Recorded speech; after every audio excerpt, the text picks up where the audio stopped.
Move your ass!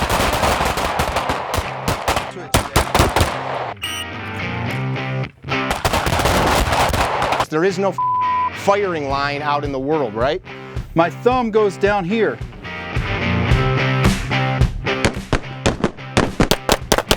No misses, no misses.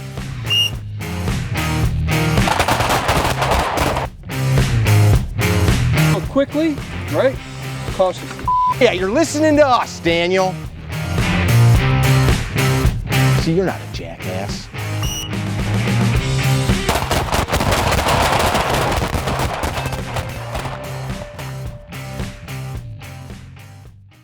The things that we're going to be looking for is not that you're going fast, because fast doesn't mean anything. It's that you're doing it correctly so that as you ingrain habits, they're the right habit, right? One of the worst things that happens is when somebody comes to these events and they train themselves before they get here. You know what I'm saying? Some of you are going to be awesome already, and the stuff that we're doing is going to be old hat. Guess what? Good for you, because you get to train more. Those of you that are on the lower end of the spectrum of learning, that's cool too. And here's the big takeaway. The best people in the world at anything do what? They do the basics really good. Like Coach Dan Hart, I don't know where he's at. His coach, Henry Akins, just came up and did a lesson on jiu-jitsu. And you know what it was? It was the same basic shit that they teach the white belts. It wasn't, you know, some like secret ninja shit. It was the same shit.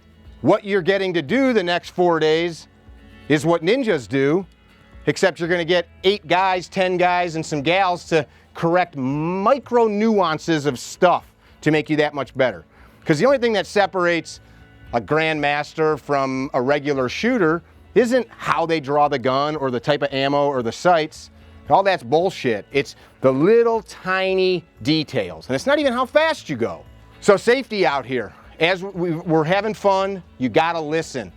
As we start to progress, you guys are gonna get more and more comfortable, and gal, don't fall back and start talking, oh man, that was so cool. Save that shit for at the house. Pay attention, because you're gonna hear Z say something on the other end of the line, or Paul or Don or one of the guys that you missed. Or you're gonna hear a question that you were thinking about that you didn't get to hear because you were off in tactical. You are the #1 person responsible for you not getting shot here, right? Yes, sir. It is impossible for us to see everything.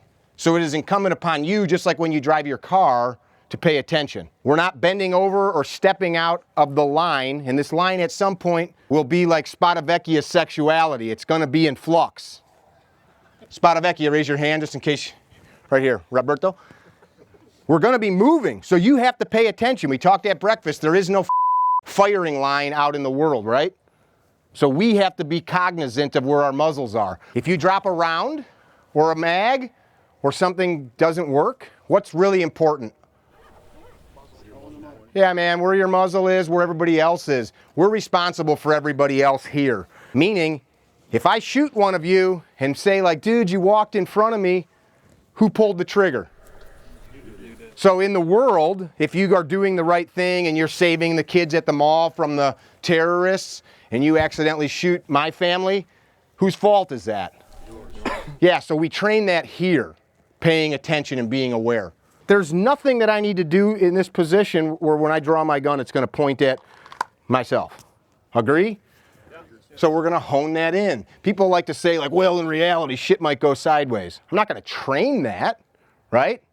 I'm gonna train the result I want, and if shit goes sideways, I've at least trained far beyond the bad. So when we're on the range, you have to be hyper aware, just like you'd want to be hyper aware in the gas station shootout, or hyper aware in your hallway at night when the bad guy is breaking the door down.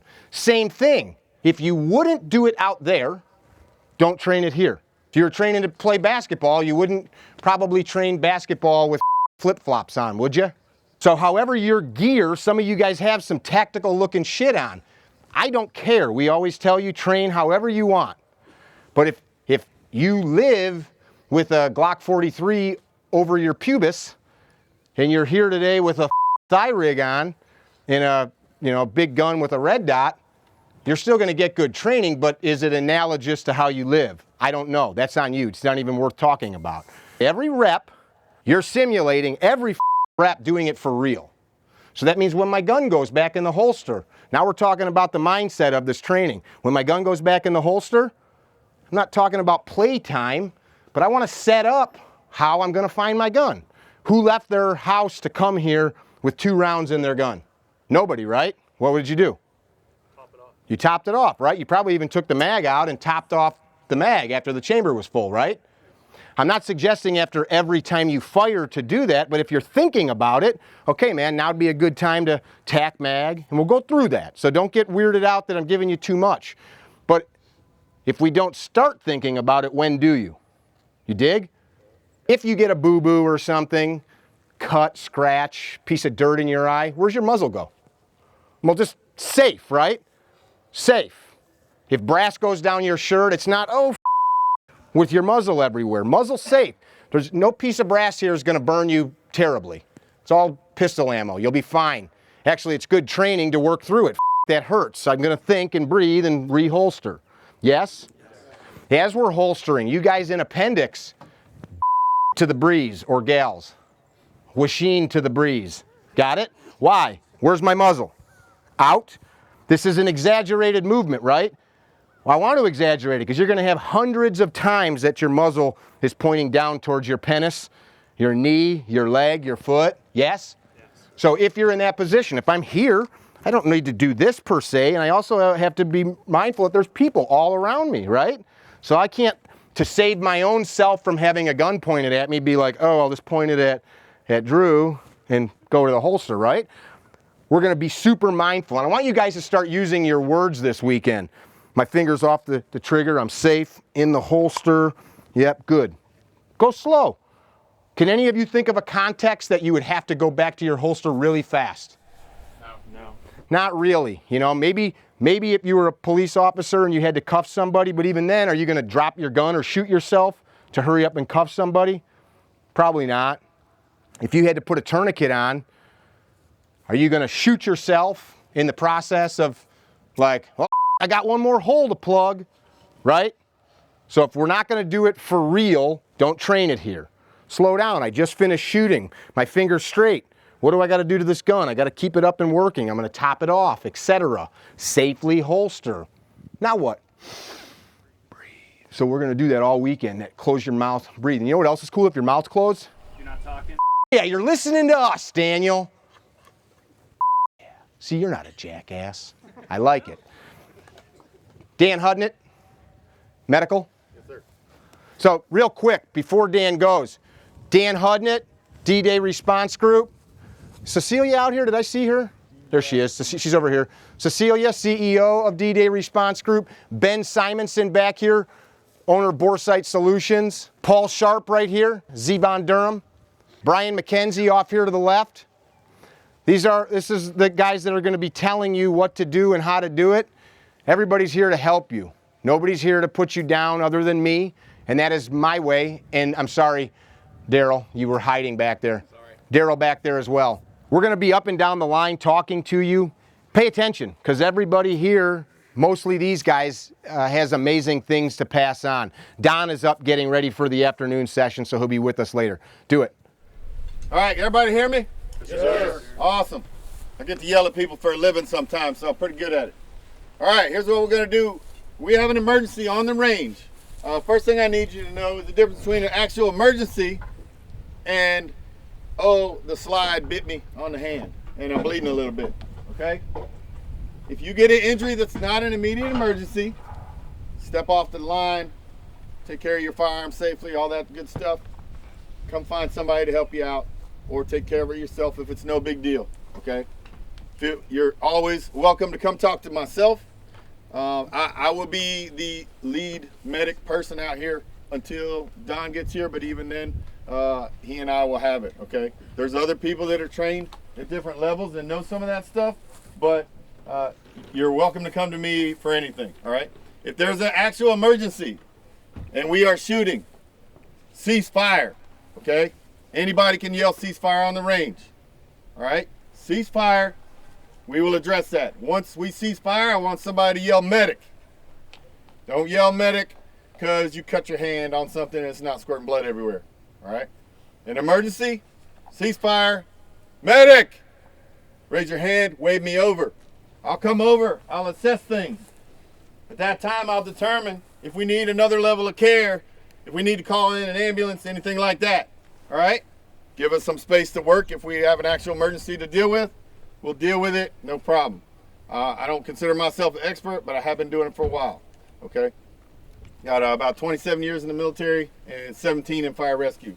So I do it for a living. I deal with other people's bad mistakes usually. All right? So if anybody has any questions, feel free to come see me. If you have an emergency or you twist your ankle or whatever, just let us take a look at it if you want. It's up to you. Emergencies, definitely come find me, all right? Don't mess with the wildlife. There's a lot of wildlife around here. You're gonna see turkeys, deer, snakes, all kinds of stuff. Leave it alone, okay? A deer will mess your day up if you mess with it. So just leave it alone. Florida you see it right there. I have never heard a range brief where somebody said like don't that? mess with the deer. You like that? You know why I say that? Because it's happened. Any animals down range, cease fire so we don't kill them unless Mickey says so. That's not my lane, and I'm not patching up the animal after you shoot it. The only thing we're killing is brain cells later. Yes. Other than that, train safe. Everybody out here wants you guys to have a good time, get your money's worth, and walk away feeling much more confident in what you do, medical and firearms wise. Okay? Thank you. Awesome. Let's do this real quick. You guys take about 10 steps back. You guys all are successful people. None of you could afford to be here if you weren't. I don't think there's any discussion to have on that. You spend a lot of money to come here and train, so we don't need to give you pep talks on how to be adults. But we all have something to learn, right? The way that we approach training from an ego standpoint and from how we kind of strip away the bullshit standpoint and just look at something for what it is what's going to give you the best outcome. Martial arts. Who's trained some martial arts? Boxing, wrestling, whatever. Seen Karate Kid? Have you? Nobody's seen Karate Kid? What do you do when you walk into a training dojo? What does somebody do? They take their shoes off, right? What do they do when they approach the mat? Yeah. What do they do when they see the picture on the wall of the man or woman that created the training program? What do they do when they approach their partner? Or like, you know, boxer like this guy, what do you guys do? Hey, touch gloves. What are they doing? It's respect. It's not just respect like I respect you, it's respect for the work that they put in to create the building, create the system, give of their body, right? You could hurt me when you got my arm bent back. You can hurt me when you're punching me, right? So I respect you enough that you're gonna spend your time and energy to come here and sweat with me and help me grow, and I'm not gonna hurt you and you're not gonna hurt me. You get it? So look at each other and repeat after me. I, state your name, promise to be the best training partner that you'll ever have. Look at each other. And I appreciate that you came out here this weekend to learn, to grow, to hear fantastic dick jokes. And to hear mixed fit. And I'm going to make sure you go home in better condition than when I found you. Make sure better condition. Thanks, sir. Does this help?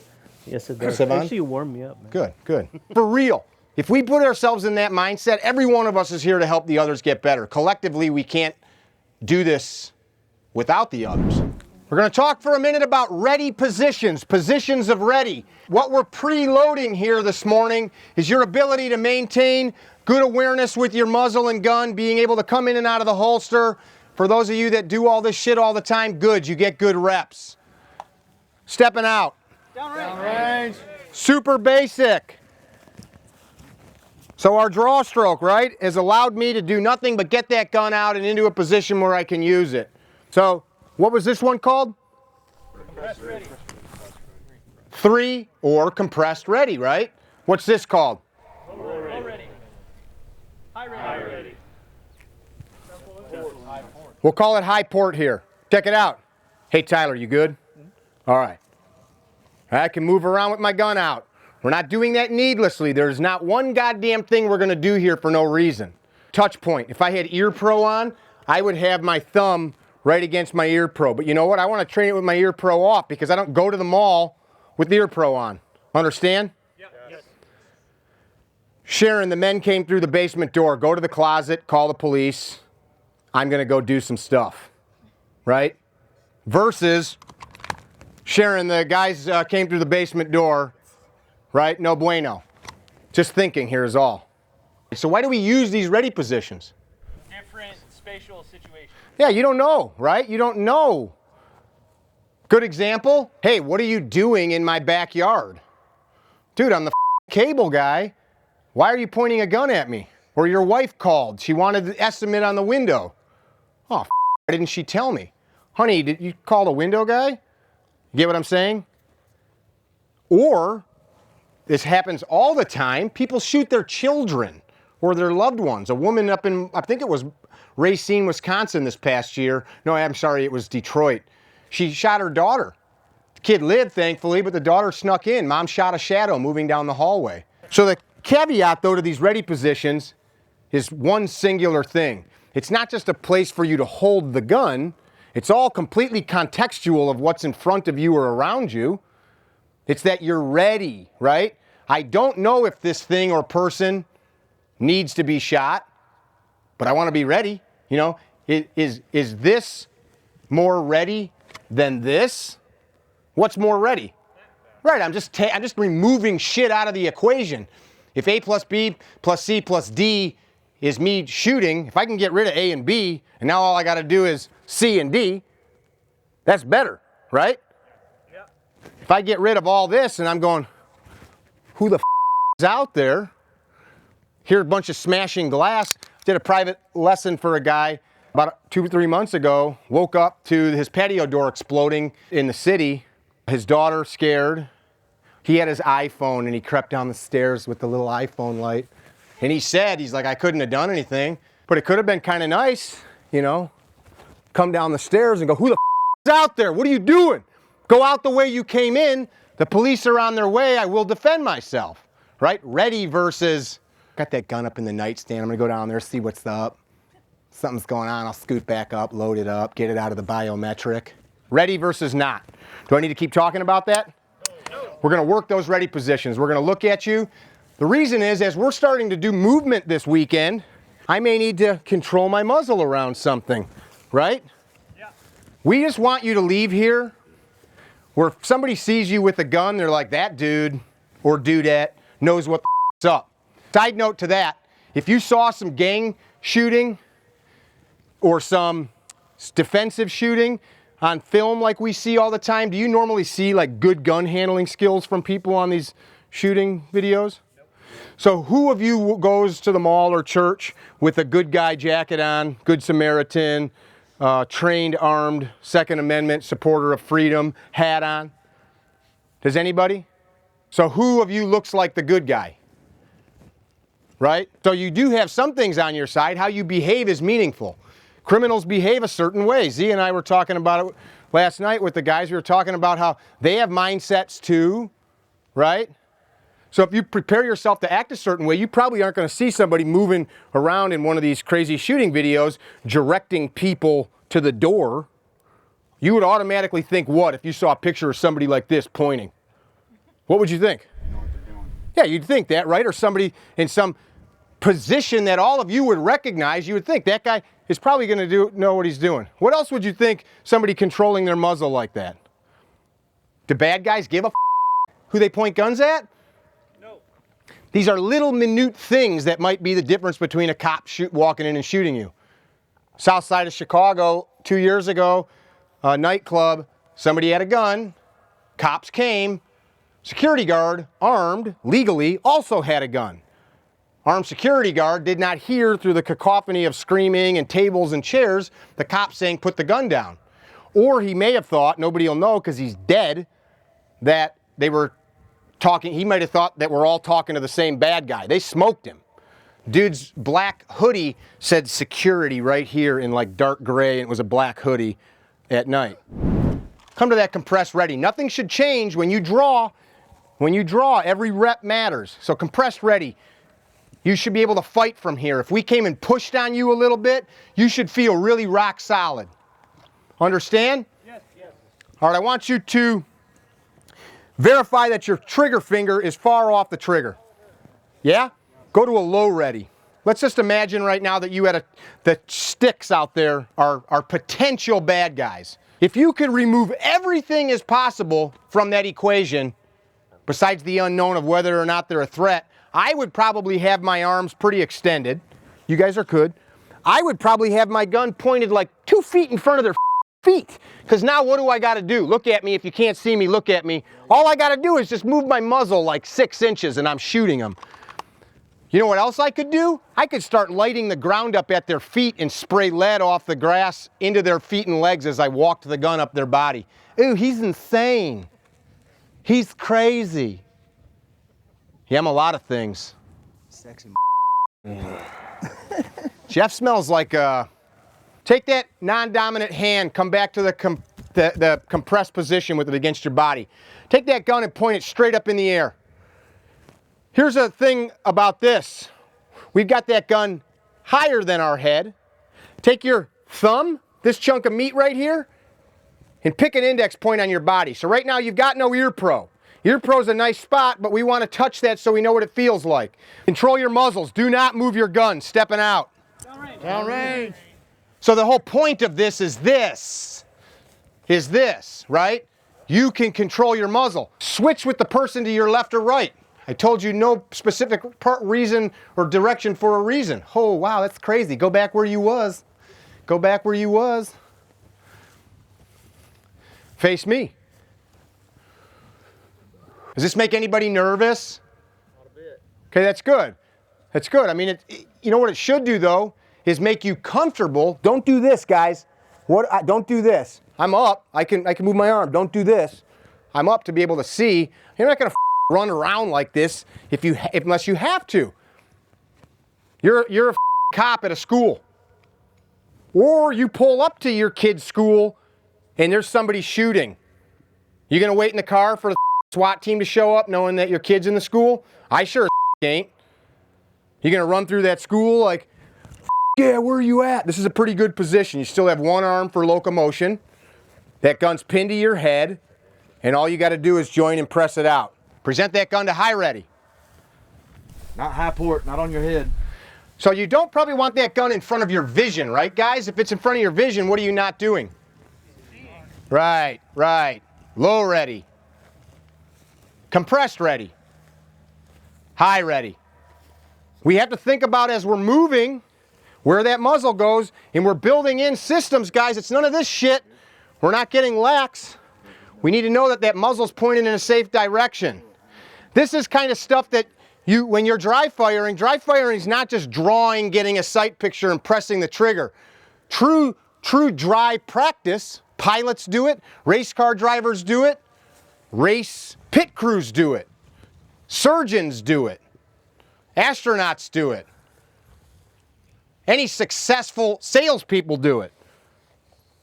You're going through each process. What is this going to look like? If somebody comes through that door while I'm enjoying my steak, I'm going to get up, move that way, draw my pistol, apply rounds, right? If as I'm walking, a vehicle hops that curb, there's a place I can push my kid and jump into during this parade or whatever. For example, there's nothing that we're doing for no reason. Face down range and holster. Magwell gets canted towards the middle of my body. Not this, just a slight angle, just in. Understand? Seat lock tug. Seat lock tug. This is not tug. Seat lock tug.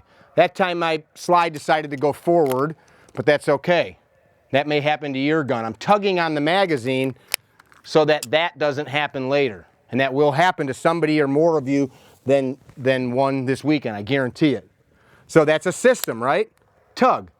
Oh, but Mick, if you do that administratively under action, you're going to do that. No, you won't. No, you won't. Because you're going to trained to reload quickly by slamming it home. That's why we say seat, lock. We felt it lock. Understand? Yes. Seat, lock, tug. Cycle. Or seat, lock, tug. I could have hit the slide release. That's not a feature. Sometimes people see that and they're like, oh, that's a feature where when you slam it home. It's not a feature. The spring's wearing out and the slide is literally getting slammed up over the slide stop. Not a feature. Understand? Yeah? It's not a bad thing. Is there a round in there? So now what am I doing? Right, I'm press checking. What else do I want to do? Thumb check. Look at my non-dominant hand. Let me see your gun. By the way, this is Derek. Same thing, right? Just relaxed. I retrieved my magazine. Look how that mag sits in my hand. So for you righties, left hand, something like this. Look, if it comes out of a mag pouch, it's going to end up just like this, where I can touch my index finger to the pinky finger of the gun hand. See that? See that? If the mag was out, like a competition or some law enforcement belts, same thing. I retrieve the mag. See that? If it's in a NeoMag like mine is, it comes out of the pocket. Same. I can have this even loose in a pocket. You do it enough, and you'll come out just the way you want it. You know? Those touch points. Yes? Yes. Seat, lock, tug. Say it. Seat, lock, tug. Tango Down or other companies, this is Shield. They've learned people like to tug on magazines, right? So the mag base has a little finger groove on there. Gun gets dirty, you might need to be able to yank on it to strip it out. Seat, lock, tug. Cycle, cycle, cycle. Now what? So people oftentimes dump rounds out, but if I bring that gun back to, what's this called? Yeah, so this, we're teaching you like the same basic shit over and over, but it all works together. It's like, you know, if you watch the chef, they're doing the same thing over and over again. They're not doing anything different. They're just mixing some different shit together. Same knives, same forks, same pans. That's all we're doing. So look, if I bring that gun to this compressed position, I can grab the frame, see that? Or the slide rather, while I'm holding the frame up tight to my body, and I can open just a little bit. I see brass, see that? If I needed to, I could put my finger in there if it was dark. Now check this out. This kind of gun, this one's good and lube, probably with Gunfighter Gun Oil. I could take and make a fist, tap, tap, nothing crazy. What am I doing? I'm ensuring it's in battery. So as these guns get dirty today, tomorrow, the next day, they're definitely not going to go back into battery. Tap, tap, thumb check, finger straight. My finger's off the trigger, it's safe to holster. Dick tip to the breeze. Unload. What's this? Remove the source of ammunition. Store it on my body. Cycle, cycle, cycle. I caught that because I don't want Derek to get mad. Fingers high off the trigger. Not here, but here. Not here, but here. Not here, but here. Not here. Understand? Yes. Is this okay? No. Yes. Visually inspect. If I'm going to put the gun away or do something with it, on this range, this is a really great way to move about with an unloaded gun. Mag empty. So now we're teaching you something for later. If you have to like, my gun's all right, clear it out, muzzle down, slide back, muzzle down in this position with your hand wrapped around it. Everybody can see that that gun is unfunctioning. You could even be like this. Yes, sir? What if you can't clear it? Well then, if you got an issue, like you can't get the gun cleared and you don't know how to fix it, raise your hand and one of us that can will come fix it. Usually it'll just require a man to grab it and you'll be like, I'm a bitch. And we'll be like, it's okay. It's all right. It's why you're here. So again, gun comes out of the holster, lock the slide to the rear, right? Fetch my magazine. See how even in my back pocket flipped around, it's going to just fall back into your hand through repetition into that position. Inboard, seat lock, tug, cycle. What next? There's slide serrations up here, and if you do this, make a little lobster claw, like, right? Just pull back. See?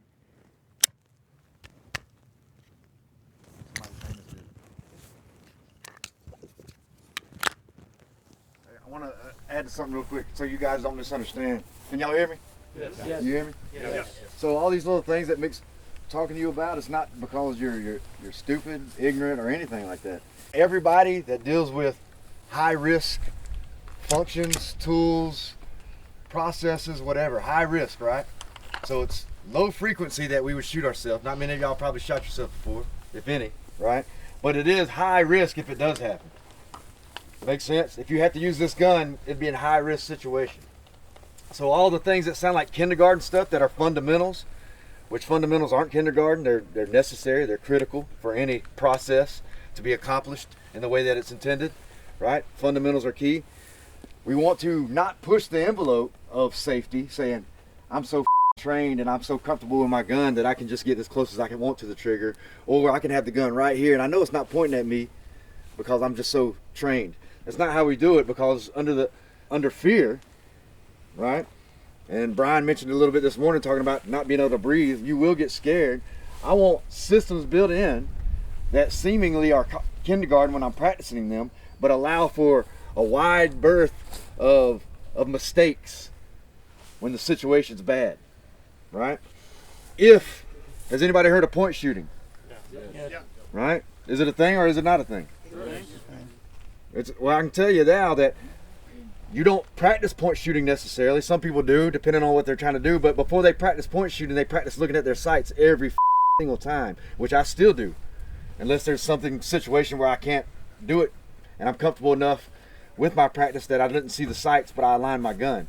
How can I know where to put my gun when I point shoot if I haven't practiced seeing the sights 1,000 times and my body's recording where the gun needs to be in order for the gun to be aligned with what I'm trying to hit? How could it be? You don't like trial and error. I guess you could do trial and error and waste a lot of bullets until you figured it out. But wouldn't it be easier just to align the gun and then your body record the right way? Well, same thing with these systems that seem basic as for kindergarten. It's not that we don't trust you. You got to put your finger up here. Or we don't trust you, so you got to pin a gun to your head, metal past meat. It's not that. It's because we know that everything that has to do with a fear-based situation or a chaotic circumstances where you're scared and your life may be threatened, if you don't have a system built in, you will do stupid shit. Even the best trained do stupid shit under fear. They overcome it by systems that are very simple and fundamental, and aggression. That's how they overcome that shit. And the will win. Right? So keeping your finger way off, I don't want it anywhere close to where it might slip onto the trigger. Has anybody ever snuck up on you in your house like a kid? Like you had no reason to be scared because there was nobody crashing and breaking in. There was no alarm went off. You were just doing something regular in the house and somebody caught you off guard. You didn't expect them to be there. And jumped a little bit. I've done that. I've got a bunch of kids, so I snuck up on a bunch. Then he takes a belt to him. I spear them, and then I knee them. I get scared either way. So if I'm pushing the envelope of safety because I'm so comfortable and just being near that trigger, could I not sympathetically jerk on something that I didn't intend to jerk on? Right? Could I be talking to Mick and be all spun up like, Mick, boom, and their gun is pointed towards my face or his, Mick, I'm trying to explain it to you. So I don't have the bandwidth to build a system in the midst of chaos. So it's not kindergarten, it's not to insult any of you guys' intelligence, right? It's just we know that fear-based circumstances, you are going to grade. You're going to have only so much bandwidth to focus on the situation at hand. And the reason I brought up point shooting is because people say, hey, in a real situation, you're not going to look at your sights, you're going to look at the guy trying to hurt you. Which is probably true in a lot of circumstances, unless you've trained so much and you probably see your sights, maybe you won't remember even if you've seen them, right? But what will happen? My system will take over, and if I don't see my sights and I see Derek trying to kill me, I know that the gun's going to be pretty fairly damn straight because I practiced putting that gun in that same spot 1,000,000 times, right? So my system took over even though my body said, don't do those fundamental things for marksmanship, just focus on the bad guy, because your brain's like, that's the focus, that's the focus, right? So my system took over. That's why we're doing that, right? None of you guys are idiots. We know that. We know that. But we also, a lot of us experienced fear. Fear doing any amount of things, not even handling guns. And we know that you will Who's competed in something before? Sports, I don't know, math-a-thon or something, whatever. Mathathon. Yeah. 11! It's 11! Have you experienced, you were very competent in that particular subject, or you probably wouldn't have competed, or you were fairly competent in that area. What happens when you get on the scene and it's time to make good, when it counts, right? You realize that, hey, maybe I can't recall those things that I was doing yesterday that were so easy. Maybe that when I was trying to dodge punches yesterday being cool, now I'm in the thing like swinging out like this and I'm swinging punches like this, or I can't remember the equations for the mathathon. What were they called? Mathlete, if you was a mathlete? Whatever the it's the difference in competency versus the preparation part. So the competency is good, but can you apply it when it counts? You will degrade unless you're, and how much can you train, how close, even at the highest levels? We've got plenty of guys here that's got experience at high levels. My experience, Paul's experience, whoever has been in combat or been in a life-threatening situation, you've got some experience. At the highest levels, you still get scared and you still skip steps and things all the time at the highest levels. And I'm here to tell you that when it comes to life-threatening situations, you can only simulate in training so far. Like, if I had every resource in the world, all the big money gadgets and mechanisms to be able to train well, you still can't simulate exactly what a life-threatening situation is, because unless you just trick somebody, right, and made them think they were in a life-threatening situation when they really wasn't, which is kind of dangerous probably. Jump up on Paul, just jump out of a van and attack him, he starts killing you, and you're like, hey, this is training. I think that's a cool idea for later. But we only get it so far, so you get live, you get simunitions, but in the back of our head, yeah, it's stressful, relatively, but in the back of your head, you know you're not about to die. I know it's a controlled scenario, so you can only simulate it so far.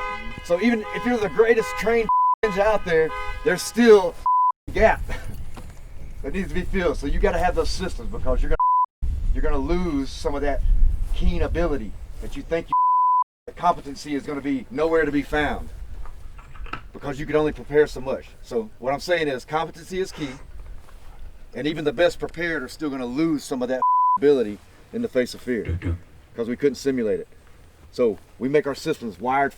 I don't push the envelope. I don't get as close to the edge as I can without falling over. I make sure I'm squared away every time. I holster deliberately. I keep my finger off the trigger deliberately. I keep my muzzle in a safe spot deliberately. Every single time. Cool. And you mentioned earlier somebody that shot at a shadow, another special operations guy, highest pinnacle of training in the world, probably killed his own stepdaughter sneaking into his house. How did he do it? Did he not identify? Did he get caught slipping because he was scared and he had his finger on the trigger? I don't know exactly. I just know she's dead. It's horrible, and she shouldn't be dead. Systems. Not because you're ignorant or stupid, because we know what happens in fear. Playtime's over. We're gonna shoot for real. Here's all we're looking for. Eyes and ears. We're gonna say get ready. So look at me, I'm ready. Eyes and ears.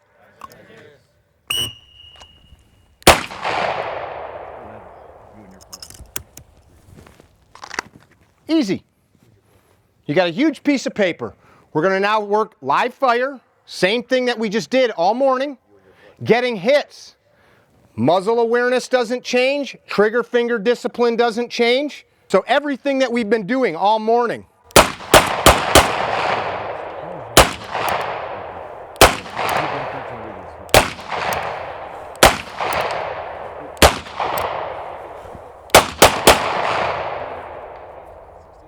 Dig? Dig it. Yep. Talking about this stuff doesn't make it happen.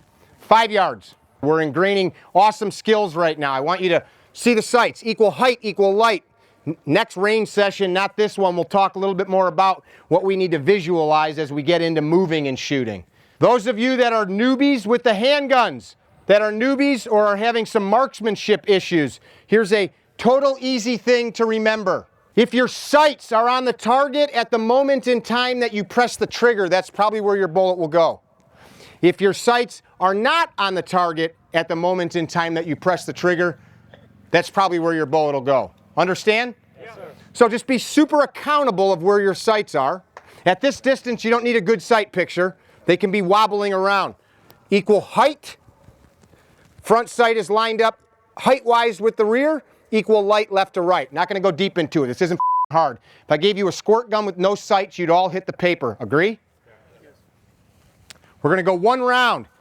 What the guys on the back of the line are looking for is that holster process and that draw process. I don't want to see speed. I want to see efficiency and mindful movements. Before you go back to the holster, fingers off the trigger, safe to holster. Starting with one round on the whistle. Eyes and ears. Range is now hot.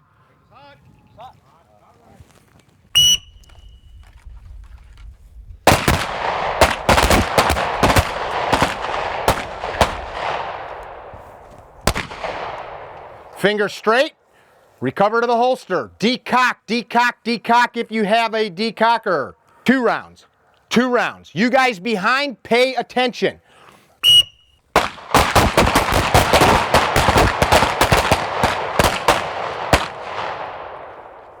After you just shot that second round, some of you in the know, what should you have done?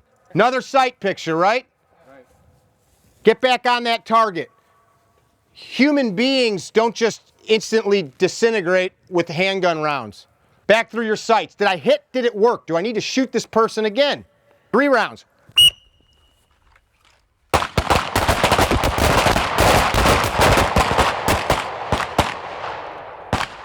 I want to hear you.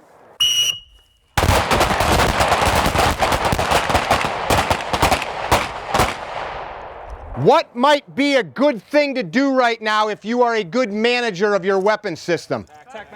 If you want to and know how, do it. If what I just said is meaningless, go on, because we're going to talk about it.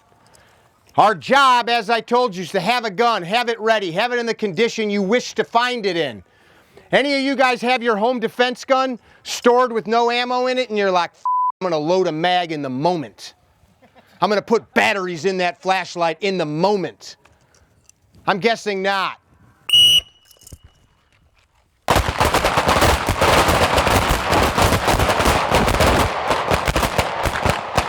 Those fingers come off the trigger when you decide not to shoot anymore. Those fingers are not on the trigger here unless I'm shooting.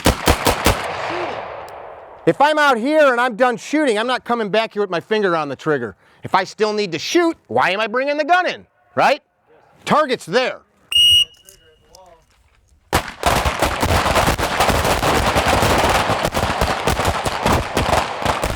If I'm just shot, what happens? You just fired 5. What happens at the end of that 5th shot? So get another sight picture. We're not just doing it to do it. So we're not just looking through our sights to be like, yes, I did it. That's as bad as this. Boom, boom. We're not just scanning around to do it. We're looking to take in information. So if I'm on my sights, I'm not just looking through my sights, I'm on my trigger, at the wall, the hard spot of that trigger. I'm ready to shoot again. He twitched. He doesn't drop the knife, whatever. I'm ready to shoot. Understand? Yes. 5. How many sight pictures? 6. Where will you be with your trigger finger at that 6th sight picture? Off the trigger. You will be ready to shoot on the trigger at the wall. You're not going to get a sight picture and not, I mean, if you're already coming off the trigger, you've already broke down the whole firing grip. Understand?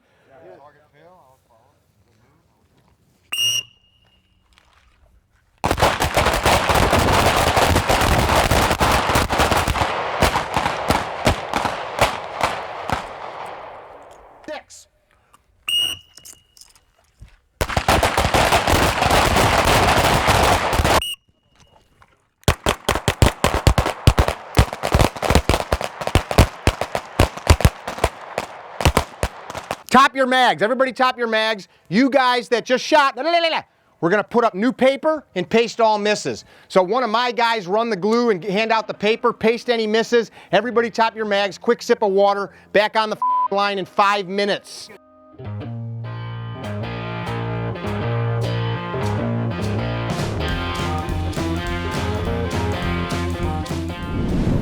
We're at Langdon Tactical Technologies today.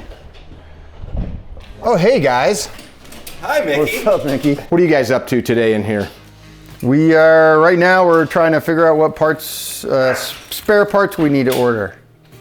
On top of MP3 guns. And Jonah is putting together MP3 guns. What's an MP3 gun? That means that's one of your guns with all the internals All coated. the metal parts except for the frame, slide, and barrel are coated in nickel Teflon MP3. Is it worth it? It is totally worth it. It's so nice. It is so nice. And it only gets better with time. Yep. Does it? It wears into a better... Oh, yeah. You're okay. I could have got a shot of you doing packaging. Sight alignment, trigger, sight alignment, trigger, sight alignment, trigger. So awareness.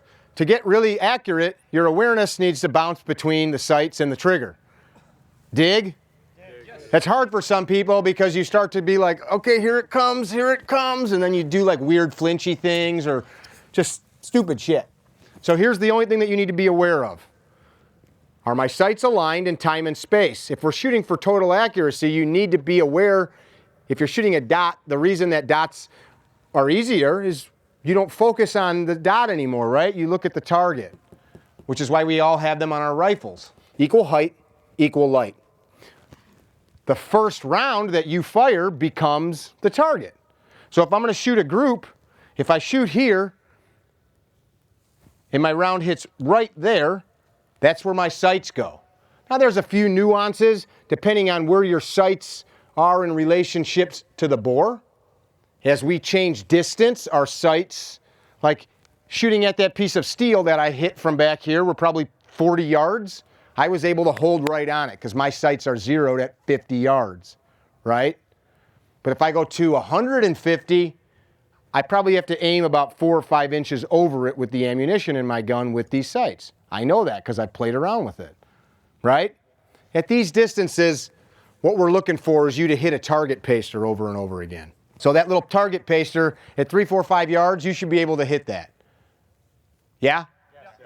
So you guys are going to come down to 3 yards. No time constraint. So we're going to get a prize for the tightest group between all 41 of you. 10 rounds, no time constraint. If you miss the paper, you didn't win. Okay? If one of you is going to have a group that's probably like a ½ inch maybe, right? All the time in the world. We're going to do this and let you get whatever result you get, and then we'll refine it. So I'm going to step back. I'm going to do eyes and ears. You guys are shooting 10 rounds. It's on you to count them. If we come count your group and there's only 9 and it's super tight, we won't know because it'll be super tight, so they all have gone through the same hole, so you probably are good enough that you counted right. But you get what I'm saying.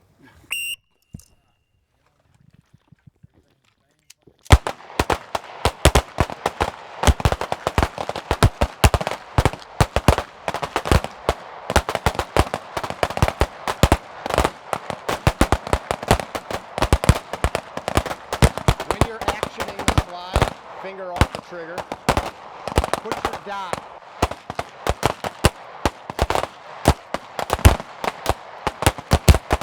Where you shoot it. So make sure you put your sight on whatever bullet hole you want to hit. So shoot a new bullet hole in the bottom of the paper, not the bottom of the cardboard. There you go. So relax for a minute. Relax for a second. Make sure that if you need a tac mag, you're tac magging. Don't put empty guns away. Did you hear that? Load them when you want to, not when you have to. Is everybody holstered? Yeah. Holstered. All right, let's check these out. Who thinks they won? Not me. Who shot target 15 low? Check out Doc Renks. I can cover it with my thumb. I will talk about it. Dr. Renks is about 1 inch. Anybody beat that? I don't think anybody beat that down here. What do you got? Let me get professional measuring tape here.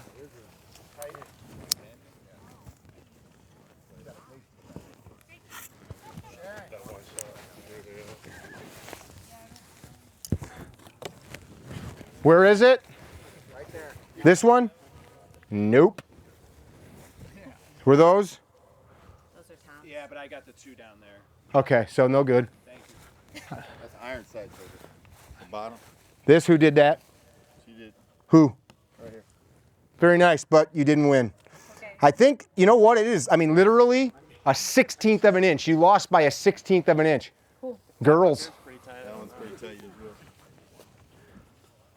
That's about an 1/8 of an inch. Doc, you know what sucks? The guys that make incredible amounts of money and hang out with hot nurses all day are always the dudes that win free shit. Remember that dude's weekend, Z? Yeah. That Doc, he's like, I'm rich as shit. And then like everything, he kept winning it. Who shot this? Edward? Damn, man. So here's the winning group right there. See that? There's 3 or 4 of you that were within an 1/8 of an inch of that. So here's the sad news. Doc Rank, what are you shooting, dot or irons? Okay, that's good. The sad news is these guns are capable, if you're shooting a 9mm, that's about 3/8 of an inch. So they're capable of a 3/8 of an inch group at this distance. So you shot 3 times. It's still great, right? You shot 3 times the capability of the weapon. I mean, at this distance, these guns. So we're going to put up new paper. New paper right now, and then we'll talk about what we're going to do next. We're going to figure out how to tighten this up. What has to happen? Sights need to be aligned, or the dot, at the time that the trigger's pressed, period. So your job with that whole grip thing is to keep the grip consistent. So if you're missing all over the place, you're probably not holding the dot or the sight in the same spot. If you're missing consistently in one spot, there could be a couple things. You're aiming to the wrong spot, your sights or your dot are misaligned, right? There's a couple things, like if you got a dot, yesterday I took my Boresight 10mm out and I was plinking at the steel. If I adjust the dot at 5 yards to be point of aim, point of impact, meaning the dot and the bullet coalesce, that will be different at 20 yards. It'll be different at 7 yards or 50. That dot's higher on most of your guns than the irons, right? So automatically, you're going to have a difference at distance. So you need to know that. If you've got like a 20-yard zero, you're not going to hit the same here, right? You're probably going to be significantly below your dot. Would you agree or disagree? So you dot guys should know that. If you don't, we'll thresh it out. Yeah? For you iron guys, at these distances, you should just be able to cover the sight or cover the object that you're trying to hit with your sight. Very important that they're aligned left to right. Now here's that awareness and focus thing. So I've built this good platform. All I want to do is be a vise, a repeatable vise behind the gun. All we're doing is building a consistent platform here. So just from a repeatability standpoint, so there's this notion where people go, well, I can't do that if I was like running through my house shooting. You're right, you probably can't. But this will still look the same, right? Even if it's bouncing around. When I do this, you understand that that's a front sight and that's a rear, right? You understand that? For you dot guys, just my finger pad is the dot, right? You get it. So even if this is happening, because like Z said, every time we punch that gun out, we're getting a visual reference to what's happening. Now here's the cool thing with the awareness. We talk about being aware and seeing. We can only ever be aware of like one thing. Like right now I see Dan, I'm looking at Dan smiling. Dan's like, why the f you picking on me, man? Because I'm from Florida? You just did one of these. You did. You felt it. I was laughing at this thing. Oh, okay. Like I can't look at him and see Sharon. I can't look at him and see Jeremy. I can only look at you. So we have this notion of I got to pay attention to everything. All I'm really able to pay attention to is right here and now. Brian talked about it on the deck this morning. This is all that you're able to pay attention to. Even if your periphery is there, as I'm pressing that shot, even if there's a bad guy coming at me, I'm pressing a shot right now.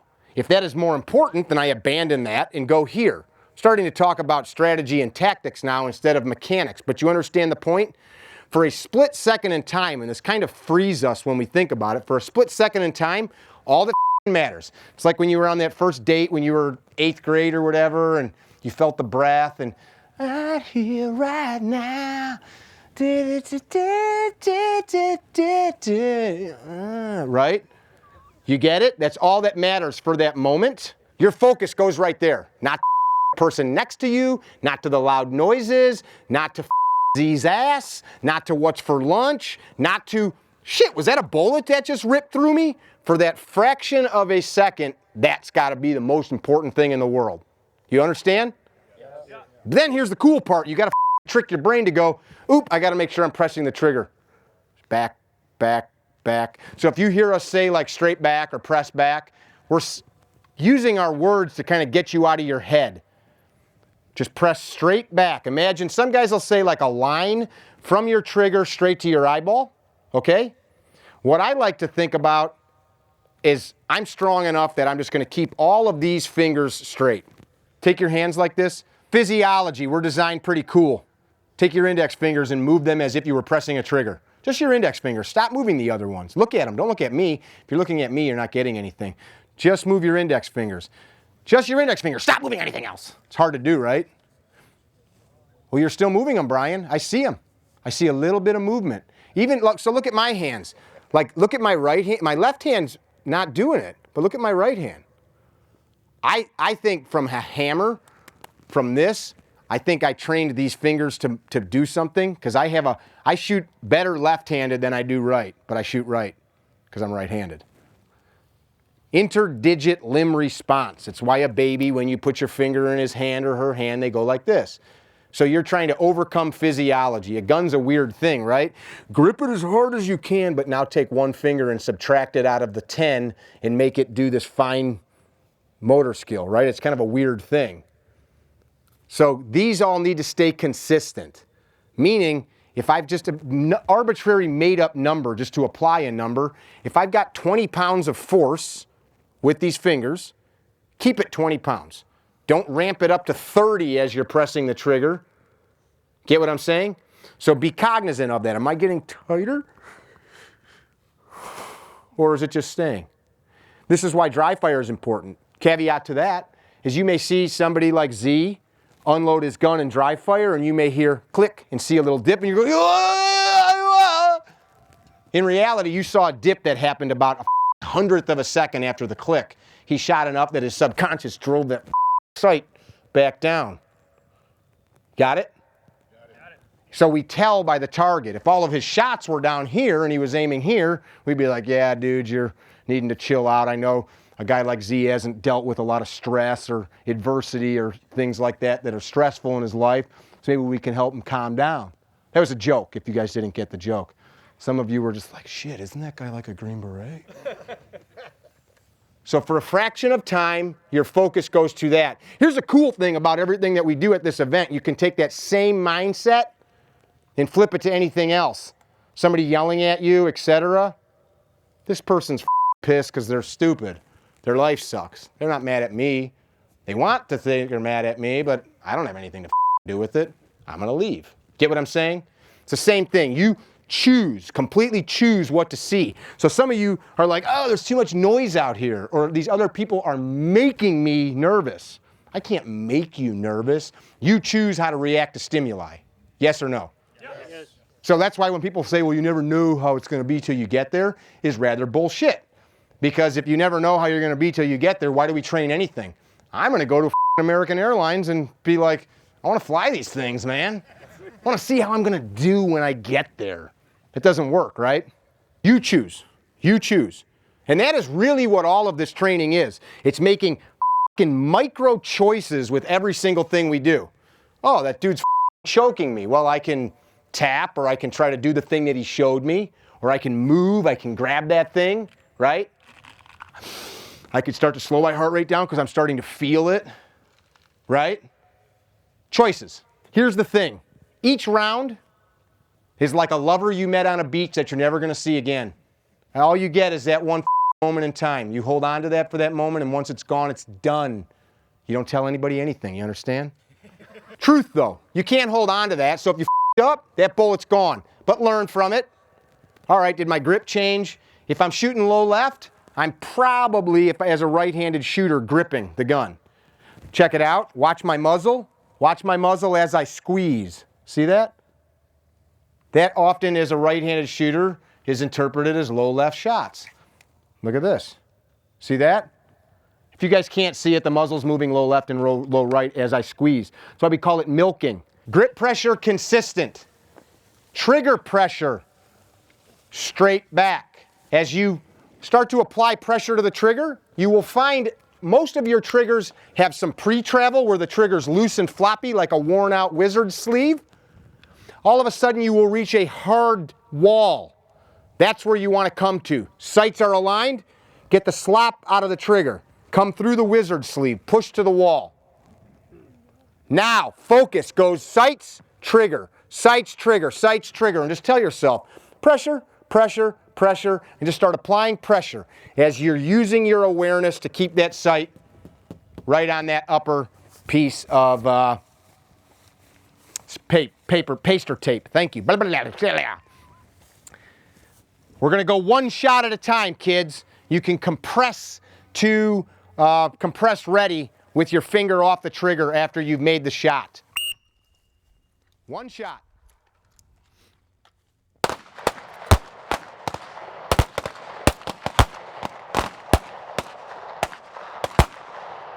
Finger straight. Finger straight. If you're half on, half off, and you're feeling good about yourself, don't. I want to see you in the hole. All the way in the brown. Put your sights back on there. Be aware of your grip. Is it consistent all the way through? Is your body posture supportive of you keeping the gun level? When you punch it back out, get the slack out of the trigger. So you're going to come to that hard spot again.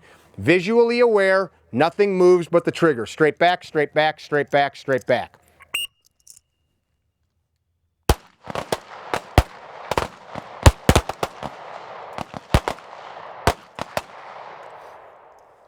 Again, just one. Don't be in a rush.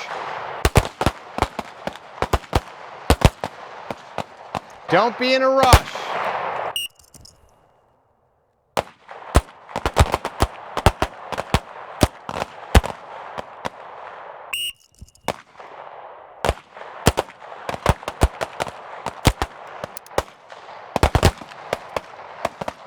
All right, listen up. Remove the source of ammunition. Put it in your pocket. Cycle, cycle. Clear the round. I want 10 dry presses, but listen up. So who knows what an immediate action is for a gun that goes click instead of bang? So why are we doing that in dry fire? Because we don't want to ingrain a habit of going click and just cycling. So listen, and we're going to give you more on this. I don't need to explain to you everything every minute. After you get the click, you're going to bring the gun in. You've got no mag in there. Tap, rack. Now you're back on the gun. Even if you've got a double action and you can press, do it anyway. If your gun goes click instead of bang, the very quick answer is, easy way to fix that most of the time is to reseat the magazine, cycle the slide, and get back on it. So we don't want to build 10 reps of you doing something that you'd never do with the gun. So give me 10 dry presses. I don't want you to go fast. Be mindful. Bring that gun into that cake space. Slap that mag well. Forcefully action the slide. Punch the gun back out. And then be very mindful. You guys that are behind them, start to watch what their guns are doing right now. We got to work together.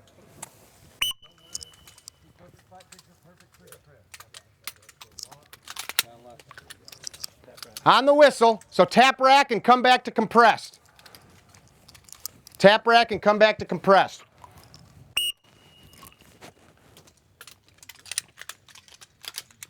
When you're doing that tap rack, don't just do it at full extension because that's not how you'd probably deal with that in reality.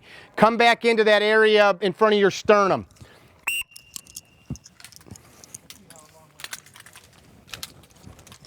Remember Karate Kid, where Danielson was all pissed off? And he's like, all you're making me do is clean shit. And he's like, Danielson, pay attention, show me. And then he did it. And he's like, oh my God, I'm a ninja from washing cars. That's what we're doing. So if some of this stuff doesn't make sense, later we're going to be like, that thing you were doing, here's why you did it. And you'll be like, oh my God, I want to wash your car.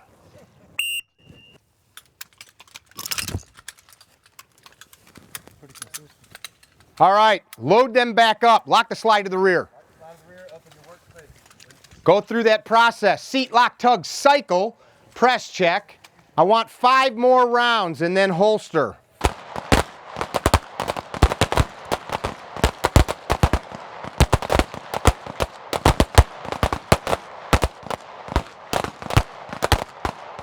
Missing's cool, as long as you were aware of what was happening. If you're not aware, then how do you fix it? So we like to say we'd rather you know why you missed than not know why you hit. Get it? Right. Yes. Can't replicate it or fix it if you don't understand it. So as we get exposed to more recoil, is we're moving. The reason I like shooting and moving, most of the rest of the shooting that we're going to teach you, our feet are going to be moving.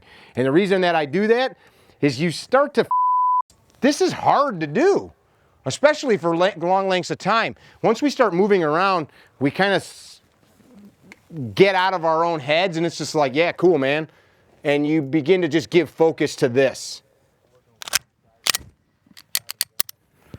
Here's what we're looking for. We'll go in 5-round bursts. Here's what we're looking for. I'll give you the whistle. What we're trying to do now is just take some of the stuff that we just did and link it in so that you're being aware of that sight, aware of your body posture. When we get a little more rapid, we start to see if the system breaks down. You get what I'm saying? Not trying to go fast or anything like that. I'm just going to drive my sights to the center of that paper, because that's our target zone, and I'm going to make sure my weight's forward. I'm going to make sure that I'm tight behind the gun, and I'm not going to press the trigger until my sights or dot are where I want them to be. So I'm not just staring at the target. I'm hyper aware of where my sights are, and then I can hit. And you can use words too, like now, now, now, now, now. Got it? So here's what it'll look like. We'll go 5 at a time. So I'll give you a whistle, eyes and ears.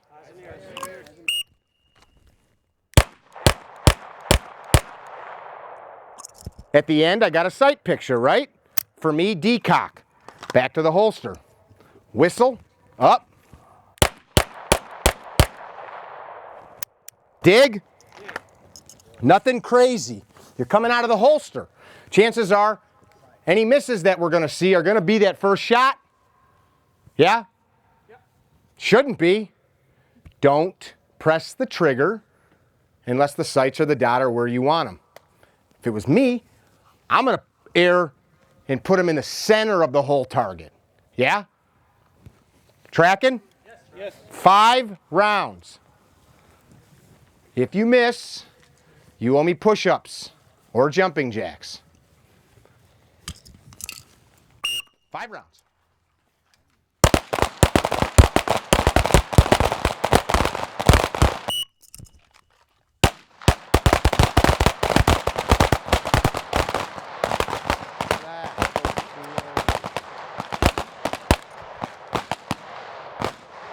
Nobody told you go fast. Nobody told you go fast. I said go as fast as you can reliably get hits.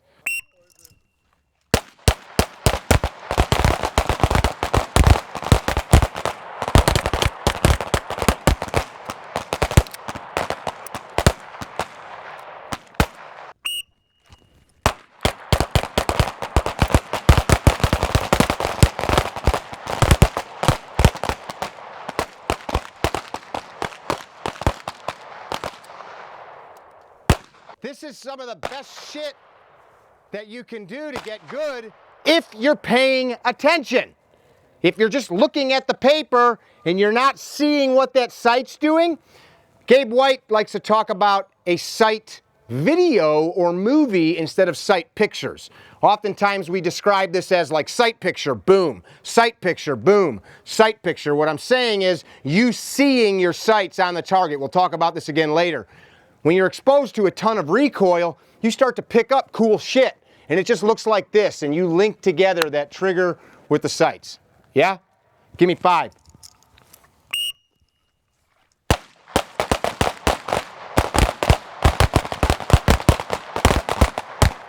Good, those are awesome.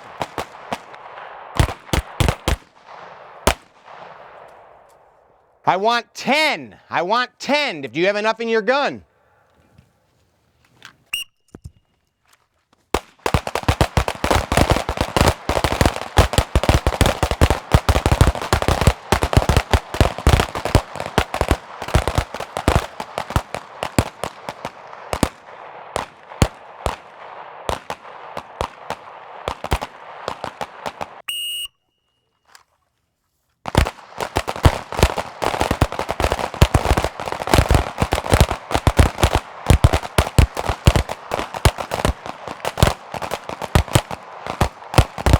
got any more ammo? Yep. Give me 10.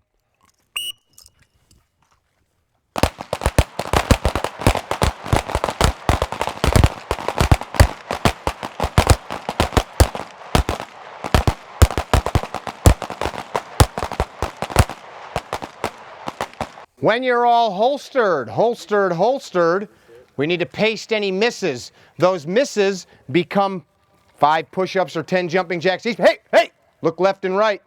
One of your jobs is to keep that gun fed. Don't get in the habit of putting a gun away that's got 3 or 4 or 5 rounds in it.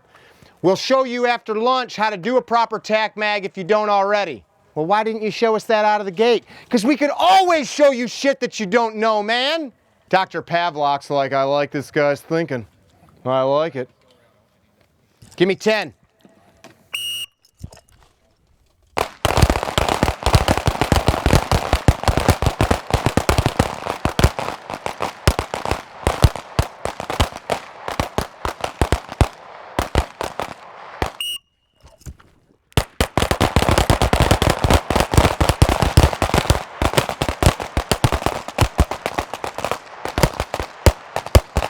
The recoil's happening.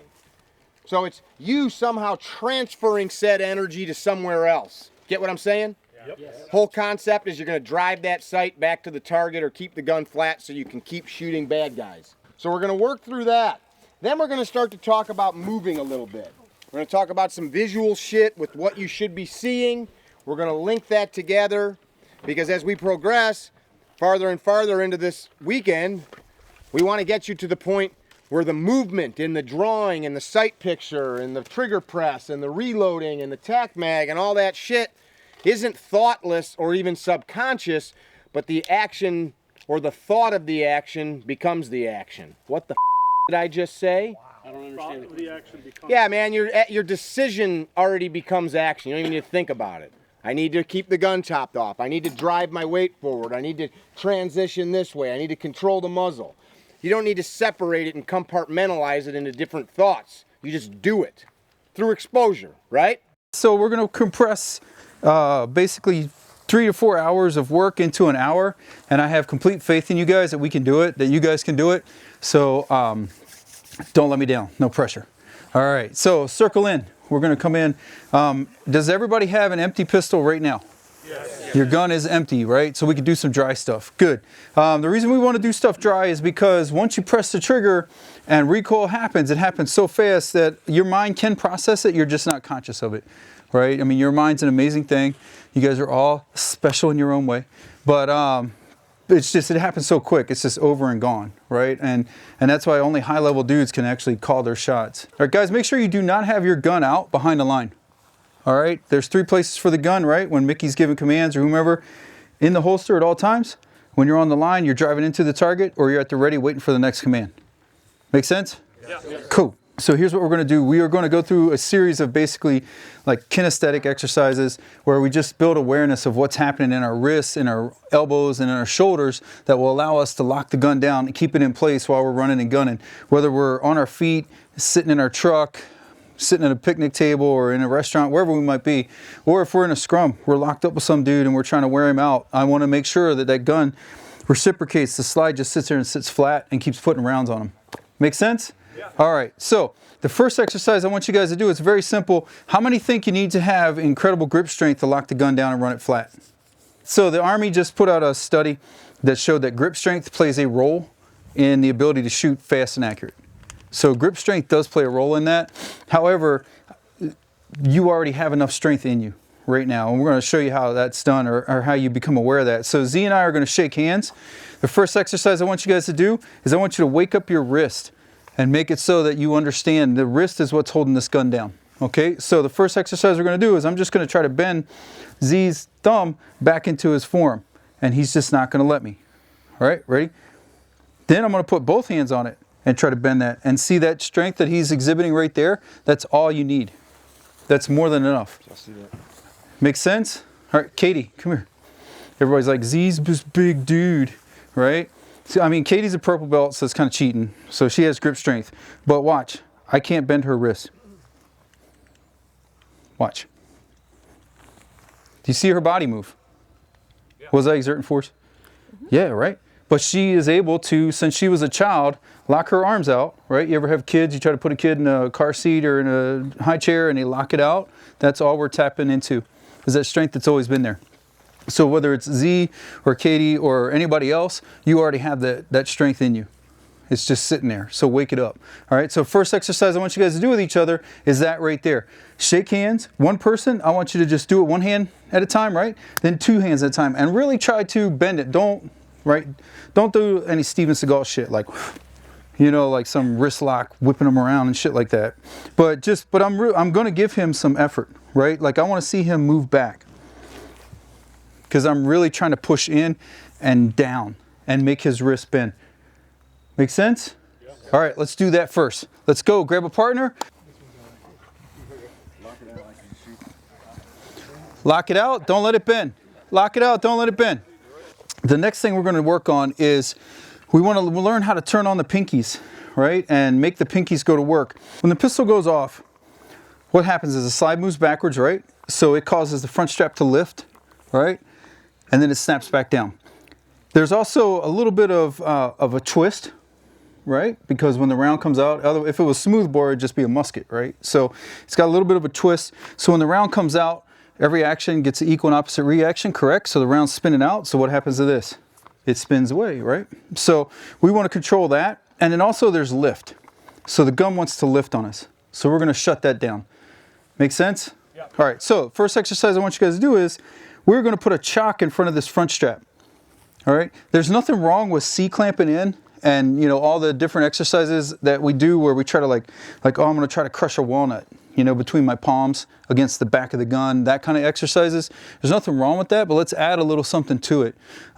If you're ever in a position where your elbows are torn up or your wrists are torn up, you're going to want some options rather than just grip it hard. All right. Because I've been in that situation. And it's a little scary when you're like, man, I can't close my fist. You know, like, how am I going to, like, I carry a gun for a living. Right? So you got to figure out solutions. And then also people that come to train with me, we've had guys that have had gunshot wounds through their forearm or through their hand. And it's like, we got to give them solutions. The first thing we want to do is we want to turn on those pinkies. So what I'm going to do is I'm going to pull this pinky up into the base of my thumb. So I'm rolling it up this way. All right. I'm not squeezing straight back. I am rolling up against this front strap. So I'm trying to pull that up. Make sense? So the first exercise we're going to do is Zee's going to put his hand out. He's just going to lock his hand out like that. And I'm going to put my hand under there on his pinky, and I'm just going to pull it. And I'm just going to try to pull that pinky so that his hand unlocks. And his job is to keep that from happening. So what he's learning is how to lock all this stuff in here up so that it's all tendon strength. It's not muscle, it's tendon strength. Make sense? All right, so let's do that with both hands, okay? So do it with your right hand, do it with your left hand. Let's warm that up a little bit. Keep it all locked in. The pinky is where it's at. All right, so here's the next thing we're going to do. So we're going to lock all this down. We're going to go through exercises with the gun to lock all this down. So what I want you to do is I want you to now, so the second place we want to put pressure is right here at the top of the back strap. Okay, so the bottom of the front strap, that wants to lift, and then the top of the back strap, that's where it wants to pivot across our hands. So we want to lock that down. And like Mickey said, no matter what you do, just because of the way the hands are designed or built, they're shock absorbers, right? Like if our hands did not have shock absorbing properties, every time we fell or hit a door, something would break, correct?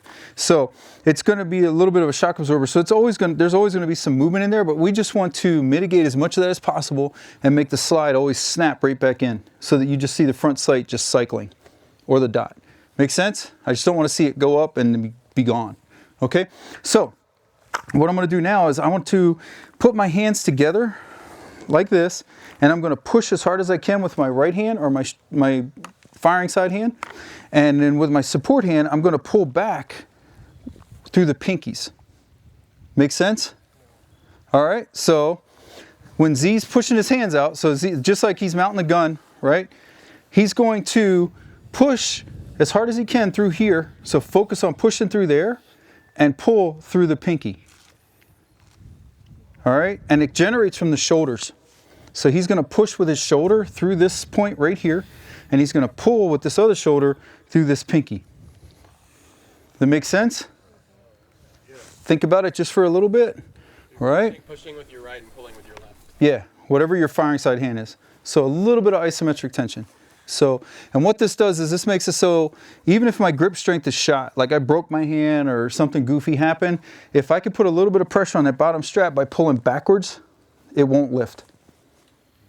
Make sense?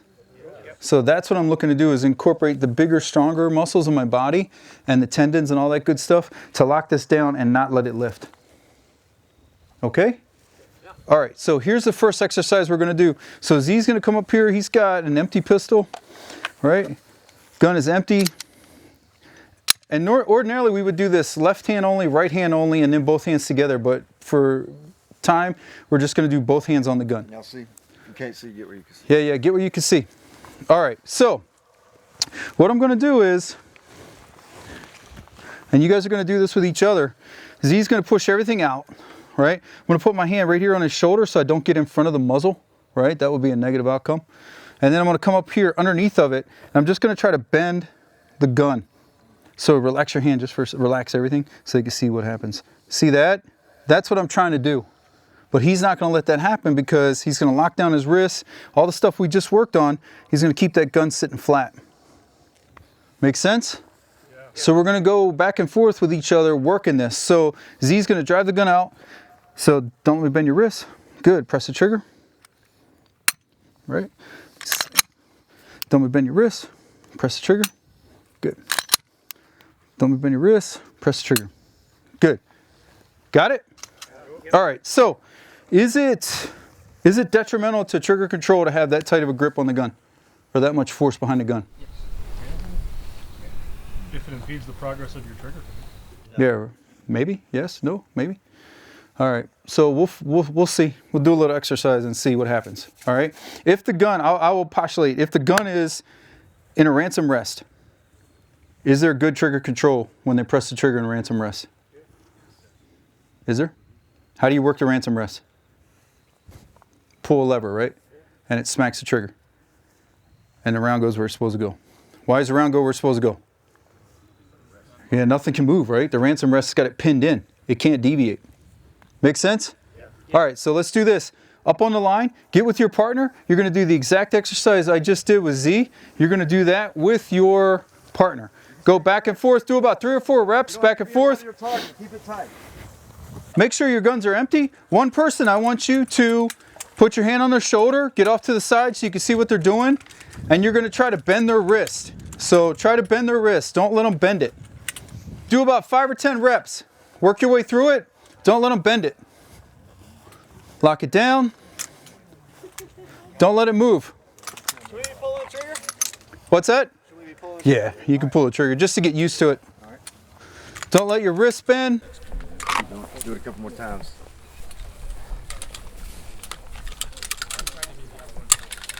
So lock it down. Learn what it feels like to lock everything down like that. All right, are we ready? Everybody got it? Yeah. Okay, next. The next thing we want to work on is the twist, right? Where the gun wants to spin us around. All right, especially when we start shooting fast. All right, so Zee's going to lock the gun out. I am going to disguise some reps, right? So I'm going to do this one more time. Don't let me bend your wrist, right? Why am I doing that? Because I want to keep layering on what we've already done, right? So don't let me bend your wrist, all right? And don't let me move you around. So what he's doing to not let me move him around is basically, it's like he's trying to push down, right? So holster up for a second. One of the things you can do is he can extend his arms out. So extend his arm out gently, right? Don't like relax a lot. Don't do this, because that's going to hurt if they're locked in, okay? So he's going to lock in here, and I'm just going to gently pull down so that he gets used to locking that all in, and then don't let me move you around. Right. So if I were to tell him, like, hey, you need to, like, tense your rhomboid and your blah, blah, blah, subscapular, like, he would never figure it out. But if I give him a task, what does the brain do? The brain figures it out, because the brain's pretty awesome. So that's what we're going to do now. I'm just going to try to pull his hands down, and don't let me move you around. There it is. All right. Real quick, with your partner, do that. Just do that exercise alone. All right. So just don't let them push your hand down, and don't let them move you in a circle.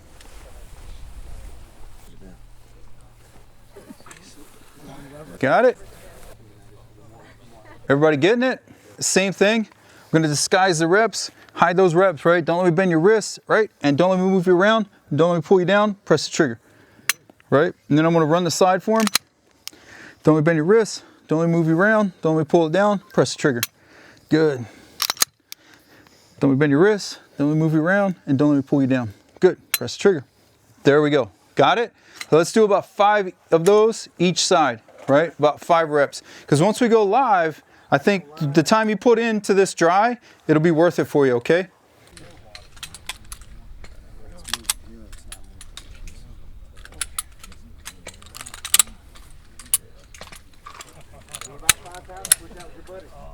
Lock it all down, lock your wrist.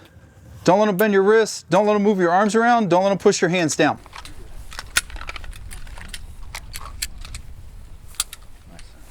Around the circle, right? Just lean forward into your stance like you. So get used to pressing the trigger with a lot of tension in your upper body. Get used to it. Isolate that trigger finger. If you will become what you continuously do, right? Said principle, specific adaptation to impose demands. So if you keep demanding that you do this, your body will figure it out. Your brain will figure it out, right? It'll make it happen for you. All right, holster up. Final step, right? Final coaching cue that we want to work on. We have everything locked out, right? So we're gonna layer in everything again, right? Don't let me bend your wrist, don't move you around, don't let me pull you down. Now, I want you to push with this shoulder, pull with this shoulder, and feel that tension, okay? So that's the final cues, is don't let me bend your wrist, don't let me move you around, don't let me pull you down, pull, push, right? And then notice that it increases the stability of the pistol. Got it? Let's get it. Push, pull, a little bit of push, pull.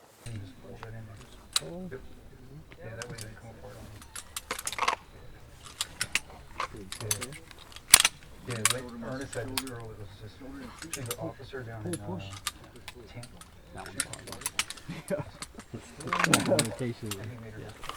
Always is. Everybody getting it? Once you artistic, right? All artistic and shit. It's kind of the same. Eyes and ears. All right, up on the line. Get up on the line. Go ahead and load and make ready. Zee's gonna come up. Here's what's gonna happen now. We're gonna do it live. I wanna stay right here, right? So we're forming like a T. Our hips would form a T, correct?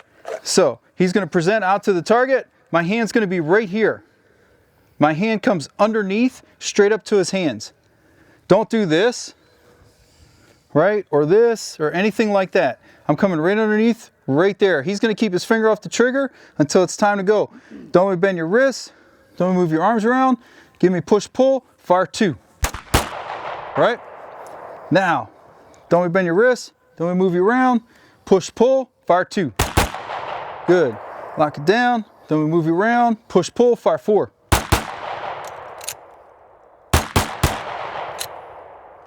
Riding up on it. Oh yeah, you got that extended slide lock. All right, you guys see how it's working? All right, do you see how his slide is sitting flat?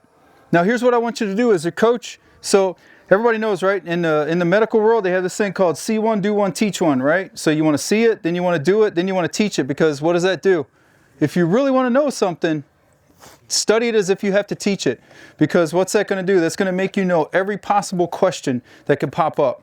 I want to know an answer, right? I don't want to stand up in front of a group of people and be like, I don't know, right? If I get a question. So it's the same thing with this. So when you guys are coaching your partner, I want you to look at a couple things. So when he's driving this gun out, don't let me bend the wrist, don't let me move it around, right? Push, pull, and then I'm going to add one thing. Don't let me push you backwards, right? Now drive 4. 1, 2, 3, 4.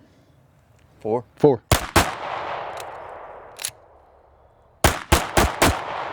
Nice. All right. Now, here's what's happening. I'm looking at the target right there. So I'm looking at 16, right past his front sight, to see if it breaks my vision. The other thing we can watch is this right here across the head strap. If that starts moving back, what's that tell us? He's not driving his body into the target, right? He's not getting his body behind it. Make sense? All right. If the gun's lifting and acting sporadically, then that means all this stuff in here needs work. Make sense? Yeah. All right, one more time. So he's going to drive the gun out. Lock it down. Don't bend your wrist. Don't move you around. Don't move you back. Push, pull. Send 3. Nice. All right, holster up. All right, you guys got it? See how that works? Yes. Yes, yes. Yeah, there we go. All right, real quick. All right, so don't we bend your wrist. Then we move you around. Ready?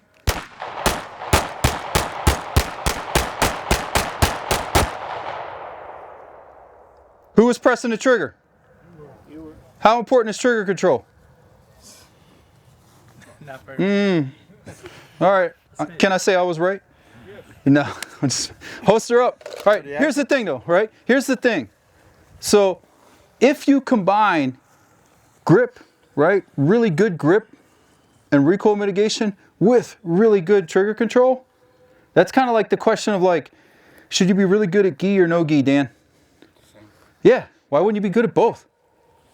Right. So, if I can have really good recoil mitigation and really good trigger control, how much better am I going to tear this dude up? Yeah, right? Worst nightmare, bro. Got it? All right, on the 3, let's go. Don't do that trigger control thing. First firing order. Yeah, right? I know some of y'all want to, assholes. On the line. Check them. Don't let them bend the wrist. Don't let them move you around. Coaches, you decide how many rounds they're going to send. You tell them how many rounds they're going to send.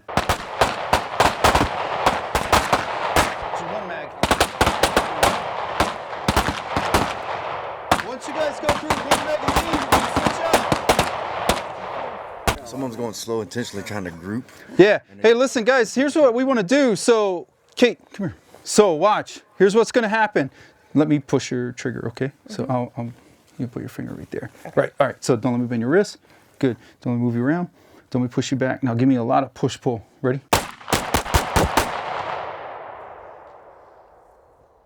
Did you see what the slide did? Right? So once she locks it down, you can hit the reload. So once she locks it down and gets everything in place, the gun just sits flat. And I'm pressing the trigger. So it's not even like, it's cool, holster up, yeah. So it's not even that it's great trigger control, it's that she's locking it down. Makes sense? So it's like, yeah, I did it with Zee, but Zee's like 220 pound, 220 pounds of twisted steel and sex appeal, But if I do it with somebody that weighs like 120, right? I'm not saying that she's not strong, but what I am saying is like, there's a 100-pound weight difference behind the gun, and she still kept it flat. Make sense? So that's what we want. We want to be able to achieve that end result. That's the end state we're looking for. All right, got it? Okay, switch it up. Other side, go. One magazine, then switch out. Yeah, switch out. Switch. Yeah, every magazine switch. Yeah.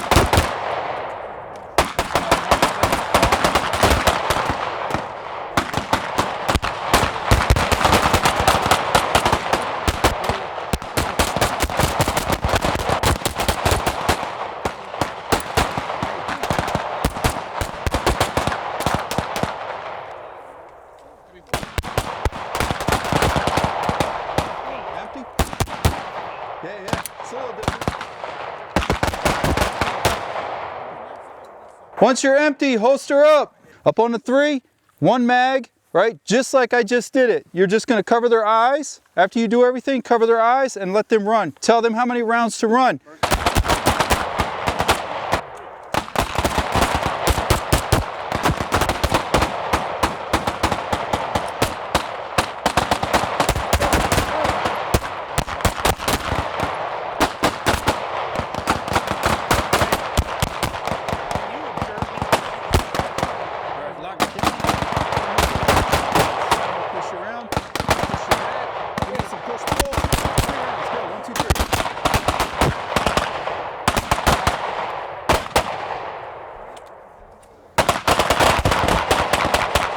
So, how are your hits on this exercise?